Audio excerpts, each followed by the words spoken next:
এখানে থরে থরে সাজানো রয়েছে গ্রাম বাংলার প্রায় ২০০টিরও বেশি হারানো উপকরণ। ঢেকি, হুকো, তালপাতার পাখা থেকে শুরু করে কলের গান আর ২০০ বছরের পুরনো কাঠের সিন্ধু। প্রযুক্তির দাপটে যখন বাংলার গ্রামীণ ঐতিহ্য আর সরল জীবনযাত্রা হারিয়ে যেতে বসেছে, ঠিক তখনই রংপুরের মিঠাপুকুরে এক ব্যতিক্রমী উদ্যোগ নিয়েছেন স্কুল শিক্ষক আদিল ফকির। এই ফকিরবাড়ি পল্লী জাদুঘর এই স্বপ্নকে একটা এই অজপাড়াগা যে গ্রামটাকে কেউ চিনত না, ফকিরবাড়ি পল্লী জাদুঘরের মাধ্যমেই হবে একটা প্রস্ফুটিত। দেখা গেল যে এক জাদুঘর আছে আমাদের গ্রামীণ অঞ্চলে, এই জাদুঘরে এখানে দেখি সবকিছুই পাওয়া যায়। আমি তো আগে দেখি নাই, আমার দাদারা বলে আমরা এটা দেখি, দাদারা এই গড়ি কালাই বাঁচছিল, আমরা দেখিলাম, যা খুব ভালো লাগছিল। এখন তো মনে করে দেখাই যায় না। এখানে যে জিনিসপত্রগুলো সংরক্ষণ আছে, এই জিনিসপত্রগুলো আমাদের দাদা বা তার বাবা, মানে আমার দাদার দাদা যে জিনিসপত্রগুলো ব্যবহার করত, এই জিনিসগুলো দিয়ে আমরা আসলে আমাদের অতীতটা সম্পর্কে জানতে পারি। শেকড়ের টান আর হারানোর সংস্কৃতিকে আগামী প্রজন্মের কাছে বাঁচিয়ে রাখতে তিনি নিজ বাড়িতেই গড়ে তুলেছেন এক জীবন্ত সংগ্রহশালা, যার নাম ফকিরবাড়ি পল্লী জাদুঘর।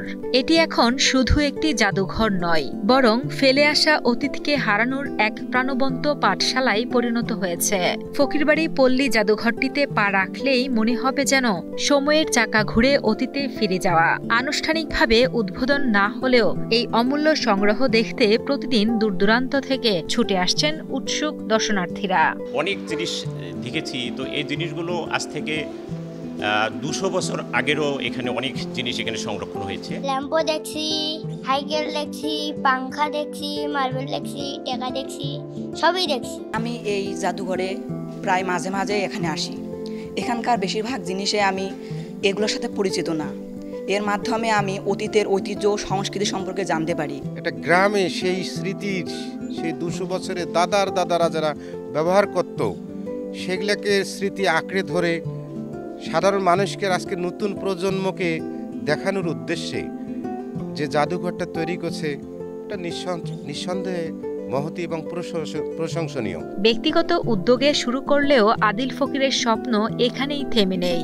জাদুঘরের পাশেই তিনি একটি পূর্ণাঙ্গ পাঠাগার এবং শিশু কিশোরদের জন্য বিনামূল্যে শিক্ষা প্রদানের কেন্দ্র খুলতে চান। পরিবারের সদস্যদের সহযোগিতায় এগিয়ে চলা আদিল ফকির আশা করেন, সরকারি পৃষ্ঠপোষকতা পেলে এই উদ্যোগ আরো বড় পরিসরে ছড়িয়ে পড়বে এবং নতুন প্রজন্মকে তাদের নিজস্ব সংস্কৃতি ও ইতিহাসের সাথে আরো নিবিড়ভাবে যুক্ত করতে পারবে। স্বপ্ন হচ্ছে ভবিষ্যতে আসলেই আমি একটু এখানে আপনি নিজেই দেখলেন যে অর্থাৎ যে সাইনবোর্ডে বা ব্যানারে ওখানে আছে ফকিরবাড়ি পল্লী জাদুঘর ও পাঠশালা কথাটি আছে।